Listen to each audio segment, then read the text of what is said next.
The errors you are about to discover may have changed the fate of many victims and criminals.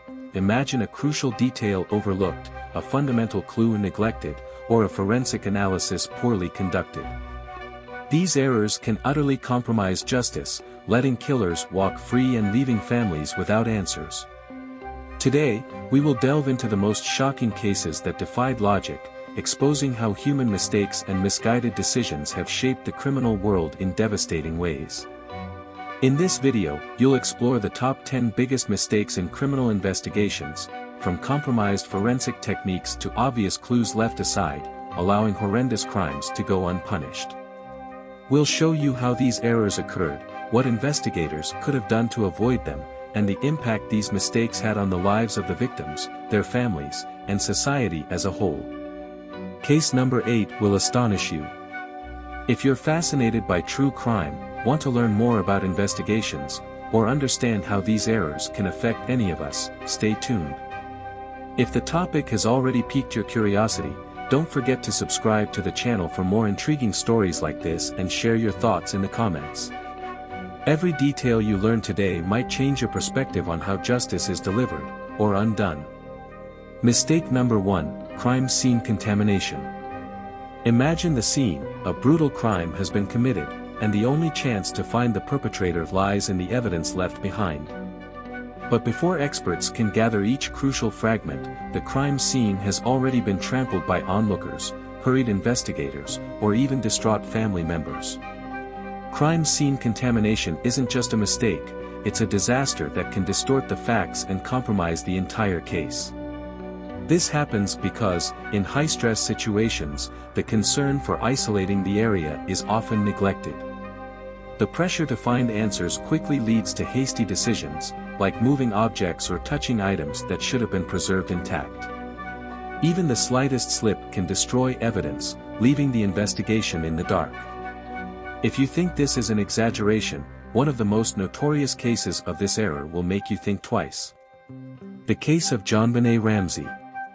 The case of JonBenét Ramsey, a 6-year-old girl found dead in her own home in 1996, is a classic example of how contamination can ruin an investigation. From the beginning, the crime scene was mishandled. Friends and family roamed freely around the house, touching objects and altering the place where the body was found. Investigators entered and left without following basic evidence preservation procedures. As a result, crucial evidence was compromised, and to this day, the true culprit behind JonBenét's death remains a mystery. The chaotic scene at the Ramsey home turned what should have been an objective investigation into a true maze of confusing clues and compromised evidence. The girl's body was moved from its original position before any detailed analysis, and potentially crucial objects were handled without any forensic criteria. This led to an outpouring of theories and suspicions that could never be conclusively proven or dismissed. The media, hungry for answers, amplified the case's complexity, putting intense pressure on the local police, already criticized for their lack of preparedness. To this day, forensic experts point to the mishandling of the crime scene as one of the biggest obstacles to resolving the mystery. Each year, this case serves as a reminder of the importance of keeping every piece of evidence intact. When an investigation begins with such a critical error, the effects are long-lasting. But it's not just the crime scene that can be contaminated. Preconceived ideas and stereotypes used to build suspect profiles can also poison an investigation. Mistake number 2, poorly developed suspect profiles. A criminal investigation depends greatly on how detectives and analysts build suspect profiles. These profiles help guide searches and interviews, but the problem arises when biases and misguided ideas seep into the process. The pressure to catch the culprit leads investigators to rely on stereotypes or intuition without considering concrete facts. This is dangerous because instead of narrowing the field, the error can steer the police away from the real criminal. When a profile is poorly constructed, it doesn't just distract attention from valuable leads, it can also incriminate innocent people, creating more victims instead of solving the case. Precious time that should be spent analyzing objective evidence is wasted, and the investigation ends up following paths that often benefit only the perpetrator. This error is more common than one might think, especially in high-profile cases or when media pressure is overwhelming. A case that clearly exposes the danger of poorly developed profiles is the series of murders committed by the Beltway sniper, who terrorized the United States. The case of the Beltway sniper. In 2002, the U.S. was gripped by fear when a sniper began killing random people in the Washington, D.C. area. Authorities quickly developed a profile. They believed the killer was a lone white man in his 20s or 30s.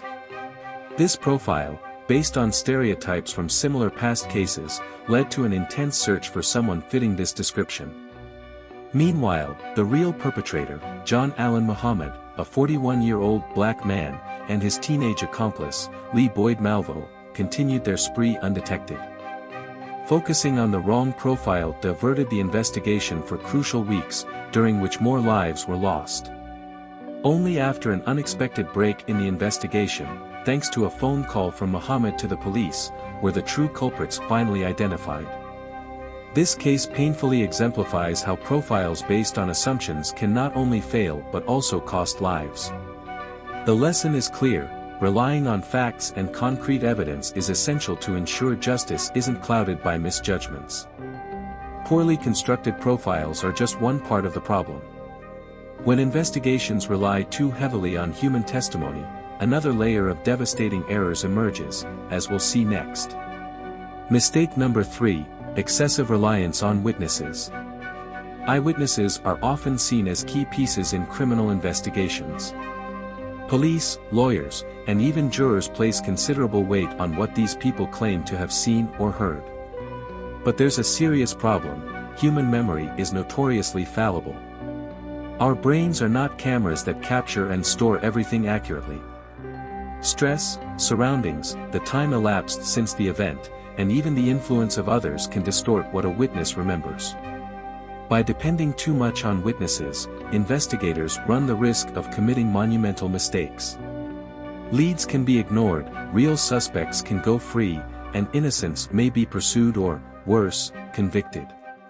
The fallibility of human testimony has been studied by psychologists, and the consensus is clear: even a well-intentioned witness can swear they are sure and be completely wrong.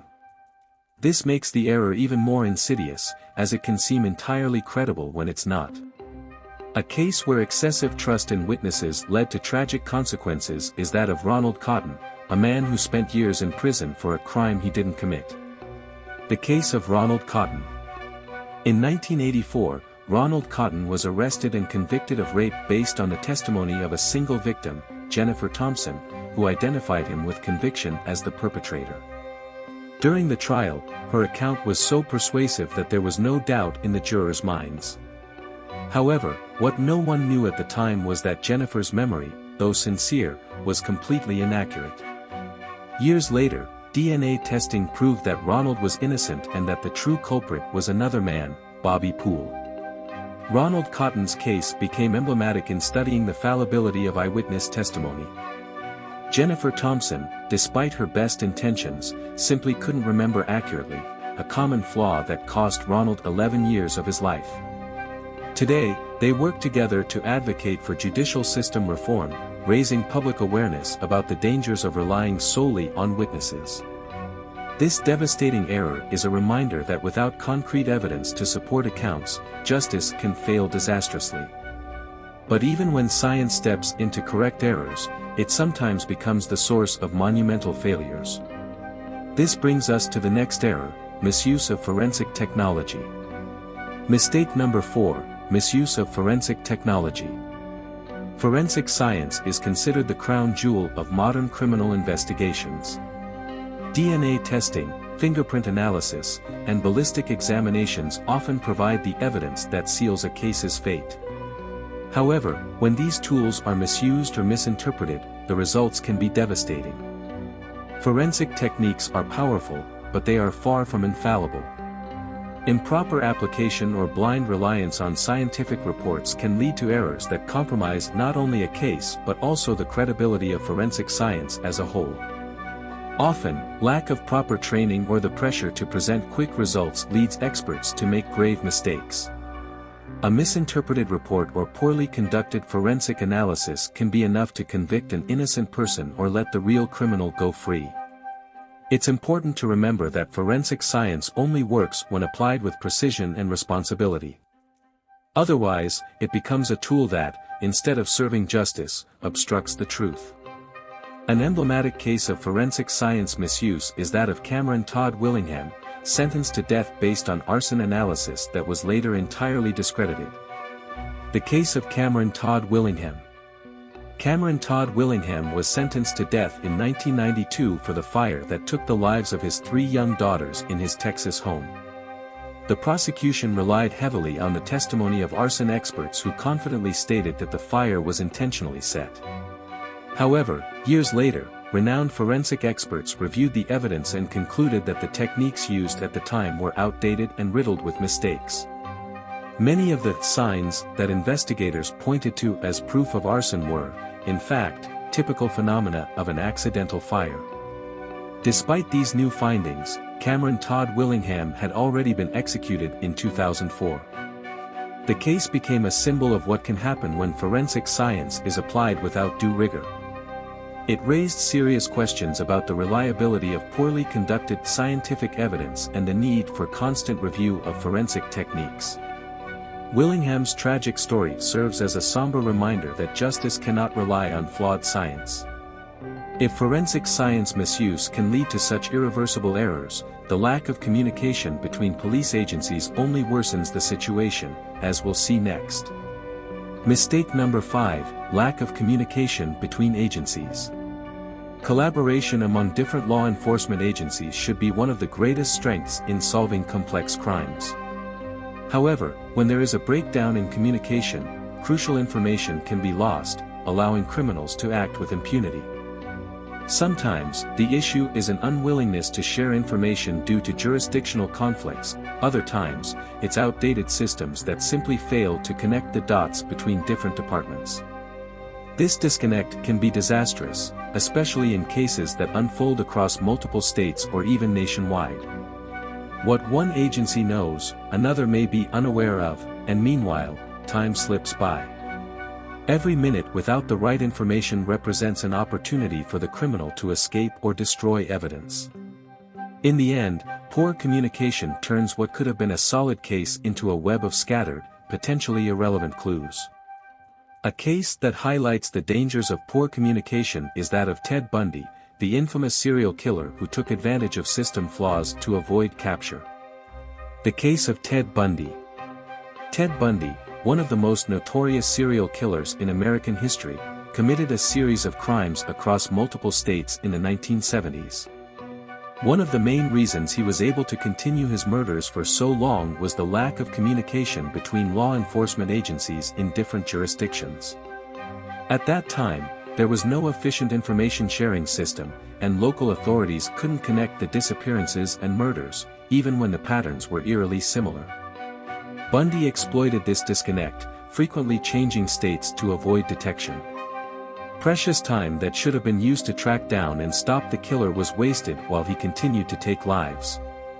It was only after a centralized database was implemented and interagency collaboration improved that Bundy was finally captured. This case served as a powerful warning about the importance of effective communication in law enforcement, underscoring how the failure to integrate information can allow heinous crimes to continue. However, the rush to close a case can also be an enemy of justice, leading to errors that destroy lives, as we'll explore in the next chapter. Mistake number 6, rushing to close the case. The pressure to resolve high-profile cases is immense. Whether due to public outcry, the need to provide a quick answer to victims' families, or media pressure, authorities sometimes make hasty decisions to close an investigation. But haste is the enemy of accuracy. When a case is resolved quickly without proper investigative rigor, the likelihood of errors skyrockets, which can have devastating consequences, such as the conviction of innocent people. The rush to close a case often leads to insufficient evidence collection, forced confessions, or wrong choices that focus on the wrong suspect. It's as if the investigation turns into a game of instant results, where the truth is sacrificed to maintain appearances. When these mistaken decisions come to light, public trust in justice is shaken, leaving scars that sometimes never heal. A painful example of this kind of mistake occurred in the case of Richard Jewell, the security guard who was unjustly accused of a terrorist attack. The case of Richard Jewell. In 1996, during the Atlanta Olympics, a bomb exploded in Centennial Olympic Park, killing 2 people and injuring over 100. Richard Jewell, a security guard initially hailed as a hero for alerting authorities about the suspicious device, soon became the prime suspect. The investigation took a rushed, chaotic turn, fueled by intense media and public pressure to quickly find the responsible party. With no solid evidence, Jewell's life was turned upside down. He was judged by public opinion, facing constant harassment and the destruction of his reputation. However, as time went by, it became clear that there was no proof linking Jewell to the crime. Eventually, he was exonerated, but the damage had already been done. The true identity of the attacker, Eric Robert Rudolph, was only revealed years later. Richard Jewell's case is a striking example of how the rush to close an investigation can have devastating consequences for innocent people, underscoring the importance of conducting investigations with care and precision. When investigations fail to prioritize the safety of all involved, the mistake can be even more tragic. This brings us to the next topic, the failure to protect informants. Mistake number 7, failure to protect informants. Informants play a crucial role in many criminal investigations, providing information that can mean the difference between catching a criminal or letting them go free. However, their role is extremely risky. When the police or other authorities fail to protect the identity and safety of these individuals, informants can become easy targets for threats, violence, or even murder. This type of mistake not only compromises the case but also sends a terrifying message to anyone considering helping the police in the future. Inadequate protection can happen for several reasons: carelessness, information leaks, or a poor assessment of the actual danger. The result is a double failure: the informant suffers the consequences, and the investigation loses a valuable source of information. This lack of protection can have a ripple effect, weakening the justice system as a whole, as it discourages future collaboration. A tragic case illustrating this failure is the murder of Rachel Hoffman, a young informant who paid the ultimate price for trusting the system. The case of Rachel Hoffman. Rachel Hoffman was a 23-year-old woman recruited by the Tallahassee police in Florida to act as an informant after being caught with small amounts of drugs. In exchange for a lighter sentence, she agreed to participate in a risky operation involving the purchase of weapons and hard drugs from dangerous traffickers. However, the operation was poorly planned, and the security measures to protect Rachel were practically non-existent. She was sent to meet the traffickers alone, without adequate police monitoring or backup. During the operation, Rachel was discovered and, tragically, was kidnapped and murdered. Her body was found days later in a rural area. The case caused a major public outcry and led to a review of informant policies, highlighting how a lack of adequate protection can lead to fatal consequences. Rachel Hoffman's death is a bitter reminder that the safety of informants must be an absolute priority, not a secondary concern. But protecting people isn't the only aspect that requires care. Sometimes, even circumstantial evidence can be the key to solving a case, if it isn't overlooked, as we'll see in the next mistake. Mistake number 8, disregarding circumstantial evidence. Circumstantial evidence is often viewed as less important or even dismissed in criminal investigations. But this perception can be a critical error. Although it's not direct proof, circumstantial evidence can paint a complete picture when analyzed together, connecting events, places, and people in a compelling way. Disregarding this type of evidence not only limits investigators' perspective but can also allow criminals to escape, especially in cases where direct evidence is scarce or non-existent. For example, analyzing patterns of behavior, timelines, and even small coincidences can make the difference between a successful investigation and an unsolved case. Sometimes, the context provided by this evidence gives meaning to more concrete proof. Ignoring these pieces of the puzzle risks leaving loose ends that could ultimately play a crucial role in the pursuit of truth. A notable case where circumstantial evidence played an essential role is the trial of Scott Peterson, who was convicted even without direct evidence. The case of Scott Peterson. Scott Peterson was convicted for the murder of his pregnant wife, Laci Peterson, in one of the most controversial trials of the 2000s. What makes the case remarkable is that Scott's conviction was based almost entirely on circumstantial evidence, as there were no eyewitnesses, a murder weapon, or direct evidence linking him to the crime. The prosecution built its case on facts such as Scott's suspicious behavior, his lies about an extramarital affair, and the presence of his boat near the area where Laci's body was found. Prosecutors argued that the sequence of events and Scott's behavior patterns were more than mere coincidences, using this evidence to construct a convincing narrative. The defense attempted to discredit the validity of these circumstantial proofs, but the jurors were convinced that, together, they were strong enough to secure a conviction.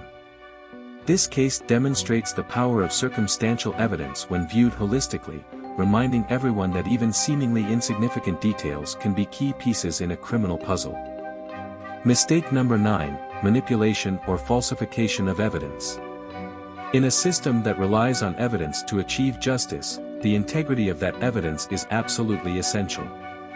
Unfortunately, there are cases where the pressure to solve a crime drives some investigators to manipulate or even falsify evidence. Whether due to bad faith, prejudice, or to secure a conviction, these actions erode trust in the judicial system and can ruin lives. When evidence is altered, the judicial process stops being a pursuit of truth and turns into a race for the desired outcome. The damage from this type of error is incalculable. Innocent people can be wrongfully convicted, while the real criminals remain free to commit more crimes. Additionally, each time a case of evidence manipulation comes to light, it raises questions about the credibility of the police and the judicial system as a whole, impacting future investigations and the public's willingness to cooperate. One of the most impactful cases of evidence manipulation occurred in the investigation of the West Memphis 3 murders, where teenagers were convicted for crimes they did not commit. The case of the West Memphis 3. The case of the West Memphis 3 involves 3 teenagers, Damian Eccles, Jason Baldwin, and Jesse Misskelley Jr., who were arrested in 1993 for the brutal murders of 3 young boys in West Memphis, Arkansas. The investigation was marked by numerous irregularities, including manipulating evidence to fit the teenagers into the profile of suspects. Under pressure to quickly resolve the case, police relied on a contradictory and incoherent confession from Jesse Misskelley, who had an intellectual disability and was interrogated for hours without an attorney or parental presence.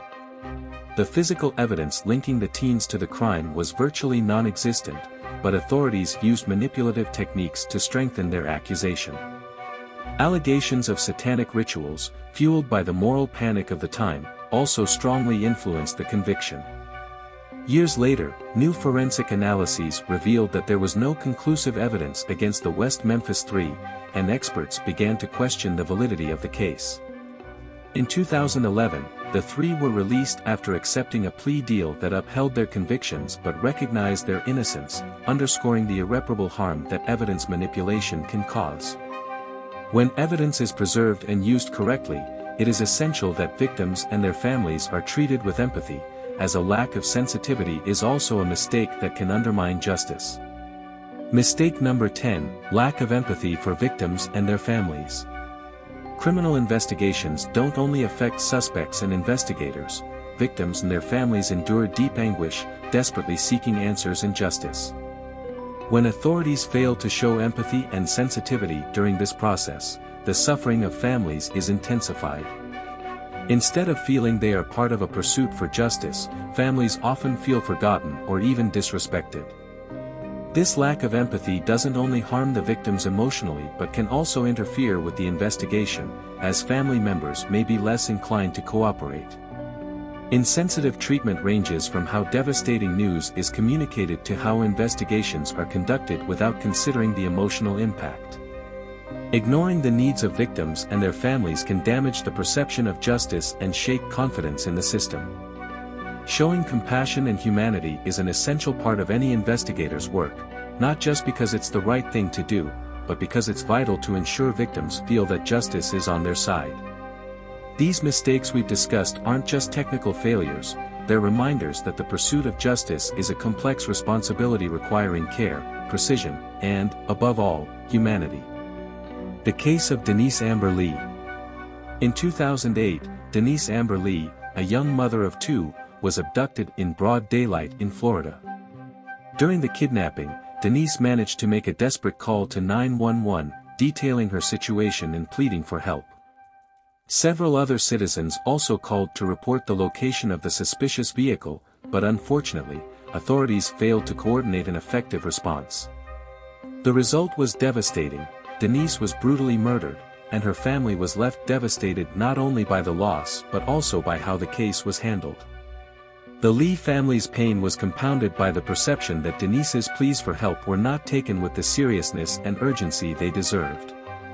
Even after the tragedy, the lack of communication and sensitivity by the authorities prolonged their suffering. The case of Denise Amber Lee has become a grim example of how a lack of empathy and organization during an investigation can have tragic consequences. Since then, her family has fought to improve emergency response systems to ensure that no other family has to endure the same nightmare. These cases serve as powerful reminders that an investigation is not just a technical process, it involves human lives, and mistakes made can cause lasting pain and injustice. Throughout this video, we've explored 10 of the biggest mistakes that can occur in criminal investigations, from crime scene contamination to lack of empathy for victims and their families. Each of these mistakes highlights a critical point: investigating a crime is not merely about finding the guilty but ensuring that justice is served fairly, accurately, and compassionately. The misuse of science, the rush to close a case, and the failure to protect informants show how seemingly small details can have catastrophic impacts. If you missed the previous video, it's one you definitely need to check out. In it, we delved into an investigation that uncovered a dark cult in Seattle, led by the enigmatic and dangerous Eli Masters. Imagine sinister symbols carved into bodies, disturbing rituals in the heart of a forest, and a network of power beyond anything anyone could have imagined. Journalist Nora Sullivan and relentless detective Gideon Blake faced unimaginable dangers as they tried to uncover an ancient and terrifying truth. The tension, suspense, and revelations were spine-chilling. If you're curious to understand how it all unfolded and what they discovered, go back and watch the full video. Don't forget to check it out, because each detail of this sinister mystery will still leave you thinking. Now we want to hear from you. What do you think should change in criminal investigations to prevent these mistakes? Did any of the stories we mentioned touch you in a special way? Leave your comment below. Your opinion is important and could spark a valuable discussion on how to improve the justice system.